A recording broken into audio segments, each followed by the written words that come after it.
Gracias, Mario, por estar con nosotros. ¿Por qué no nos cuentas un poquito sobre quién es Mario? Cuéntanos un poquito de qué estás haciendo y cómo se llama tu proyecto actual, qué está pasando por allá. Buenísimo. Bueno, mi nombre es Mario Mora, soy fundador y CEO de First Job. En First Job, nuestro objetivo es poder conectar a los estudiantes y jóvenes profesionales con las mejores empresas para trabajar en Latinoamérica. Y estamos justamente en un proceso de evolución, dado que nuestro proyecto comenzamos hace ya 7 años y medio, se ha tornado cada vez más completo y tornando más áreas en donde ya no solamente estamos apoyando a los jóvenes a encontrar empleo, sino también apoyándolos a que ese empleo sea de calidad. Ok, cuéntame un poquito tal vez sobre cómo identifican, bueno, primero, cuál es el problema. Y segundo, cómo identificaron el problema. Es decir, cómo se encontraron con ese problema. Buenísimo. Bueno, nosotros comenzamos el año 2012 en Chile. Actualmente tenemos una operación en 13 países y en ese entonces nos dimos cuenta que existía un gran problema en los jóvenes profesionales, sobre todo en las personas sin experiencia. Muchas veces cuando buscaban un empleo, la primera pregunta para hacerse un perfil es cuál es su experiencia previa, lo que dificultaba muchas veces las postulaciones de empleo. Y por otro lado, las empresas necesitaban nuevas formas de conectarse con los millennials y con las nuevas generaciones, dado que buscaban tener más generaciones en el trabajo. Entonces había que resolver este problema tanto de los postulantes como de las empresas. Entonces decidimos crear la plataforma, una plataforma enfocada en este segmento y desde ahí poder apoyar la empleabilidad juvenil. Súper. Cuéntame en tu proceso de trabajo con ese equipo inicial. ¿Cómo fue? ¿Cómo se encontraron? ¿Cómo comienzan a trabajar juntos? Bueno, yo comencé solo inicialmente. Yo estaba trabajando en una empresa de telecomunicaciones en el área de innovación y venía mi background. Yo soy ingeniero de formación y en la universidad yo había creado las ferias laborales donde las empresas una vez al año iban a la universidad a reclutar a jóvenes para sus prácticas profesionales. Entonces, dado este background y esta dificultad que vi durante esos 3 años que estuve a cargo de esa feria, pasado el tiempo y ya trabajando, digamos, en el mundo corporativo, me decidí a formar la empresa. Es mi segundo emprendimiento en ese entonces y comencé solo a hacerlo más simple, ¿cierto? Un landing page. Mandé a hacer un landing page muy simple que me costó $150 y con eso fui a buscar empresas para vender el servicio.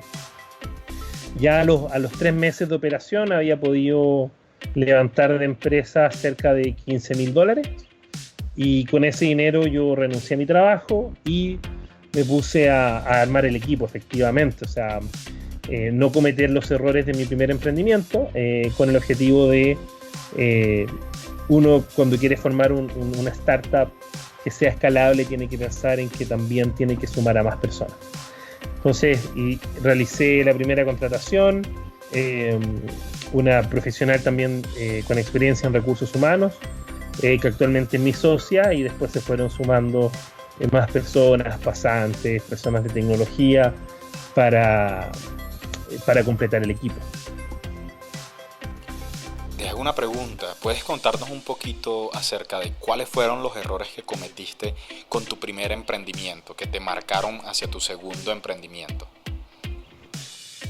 Con gusto. Mi primer emprendimiento era algo así como un Kickstarter, pero enfocado para financiar negocios tradicionales. Eh, yo lo hice recién saliendo de la universidad, entonces a pesar de mi experiencia en proyectos universitarios o en trabajos que realizaba, yo creo que el primer error fue creer que tenía la experiencia necesaria para armar la empresa. Y el segundo error fue pensar que junto con mi socio, solo entre dos personas podíamos armar la empresa cuando se necesitan diferentes perfiles para una organización que sea exitosa. Y creo que lo que más me marcó fue poder establecer un cronograma de contrataciones que tenía que ver con el crecimiento potencial que podía tener el negocio y cómo nos podíamos nosotros adecuar a esas necesidades. Excelente. Y en términos de lo que ya han construido, ¿cuál es la misión que tienen ustedes? ¿Por qué hacen lo que hacen? Nuestra visión, quisiera partir por ahí, nuestra visión es poder cambiarle la vida a los jóvenes a través de su empleo y mejorar sus condiciones laborales en la empresa. Transformar las empresas en toda Latinoamérica y que todas sean excelentes lugares para trabajar. Y esto hoy día lo estamos logrando a través de entregar data valiosa a las áreas de recursos humanos para que puedan mejorar el match entre los jóvenes y las compañías y que esto les permita a ellos disminuir sus costos de reclutamiento y mejorar su employer branding o su marca empleadora.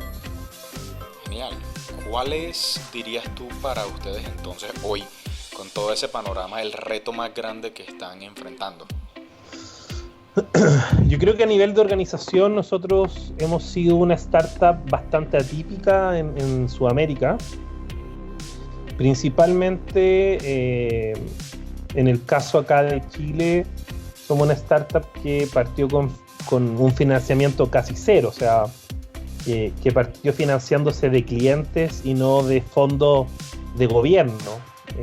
Y eso a nosotros nos ha marcado muchísimo porque inicialmente nuestro foco era enfocarnos en la gestión del negocio y en hacer crecer la empresa más allá de ir ganando concursos para sobrevivir. Los concursos o el financiamiento extra que después en el tiempo tuvimos del gobierno acá en Chile nos permitió ordenar ciertos flujos de caja, pero siempre con la cabeza en la gestión y en aumentar las ventas.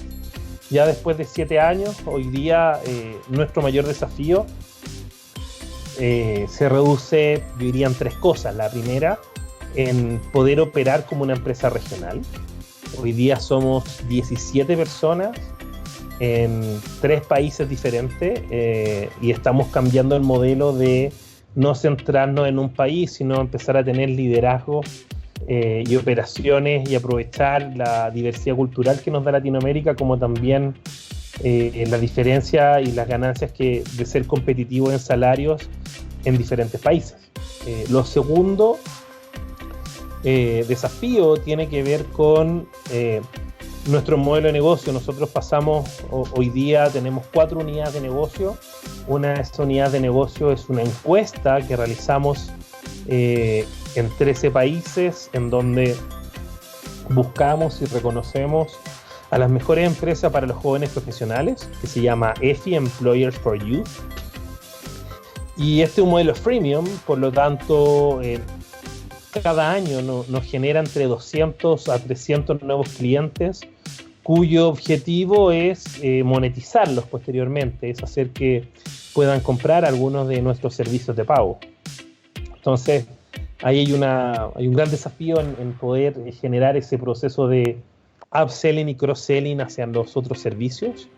Y yo diría que lo tercero tiene que ver en cómo ya después de todos estos años y enfocarse fuertemente en la gestión, podemos generar un levantamiento de capital que nos permita acelerar nuestro posicionamiento en Latinoamérica. Y hablando un poquito del posicionamiento en Latinoamérica, ¿Cómo se ven ustedes al frente de todo el ecosistema? ¿Cómo consideras que están ustedes posicionados allí?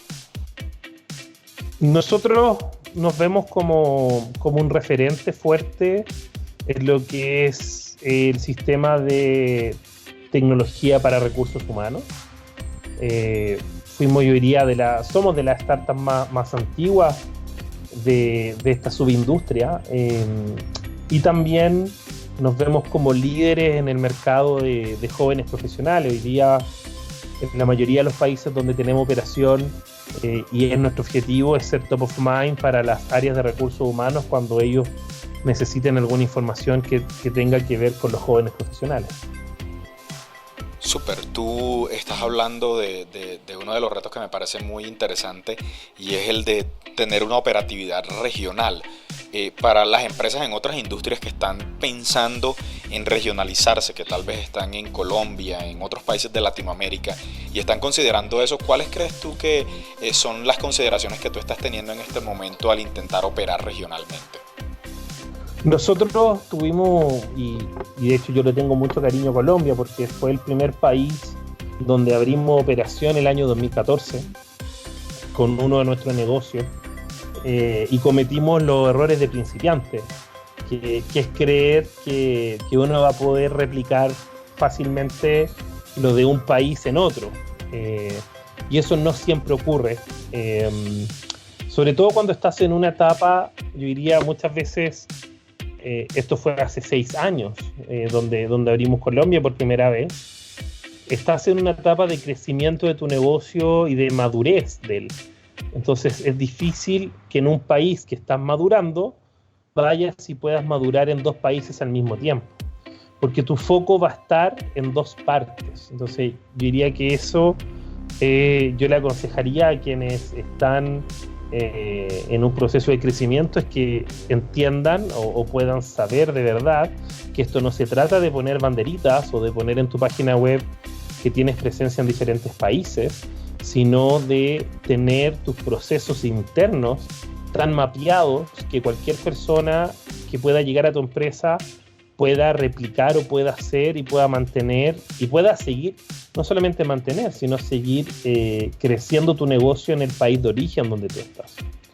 Y por otro lado, otro de los consejos es, y otra de las virtudes que alguien podría ir a buscar, es cómo se pueden aprovechar las diferentes situaciones de hacer negocio. Nosotros tenemos una empresa creada en diferentes países y yo diría que cada país tiene su particularidad, su forma de hacer negocio, cómo los mercados financieros te pueden ayudar en uno u otro país, cómo la existencia, por ejemplo, acá en Chile, de factoring, de una industria en la cual te financian, no sé, un 98% de tu factura y te pasan el dinero en 24 horas, te ayuda a apalancar tu negocio.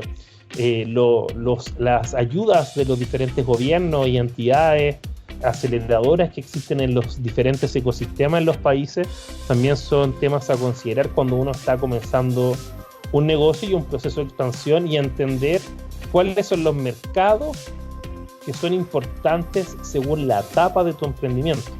Si tu emprendimiento ya está en una etapa quizás más madura, te conviene ir a mercados más grandes. Si estás empezando, quizás te conviene a mercados más pequeños donde puedas probar de una manera más rápida. Si tu mercado es B2C, te conviene países donde de alguna manera hay mucho más, comenzar en países donde hay mayor población. Si tú eres una fintech, probablemente te va a convenir comenzar en México o en Colombia. Entonces, creo que hoy día y cada tiempo que pasa, los emprendedores jóvenes y no tan jóvenes tenemos mayor información sobre los ecosistemas que no existían hace 6 o 7 años. Tenemos información sobre qué negocios funcionan y cómo son sus etapas de crecimiento en los diferentes países. Y eso hay que aprovecharlo como un input importante para los procesos de internacionalización.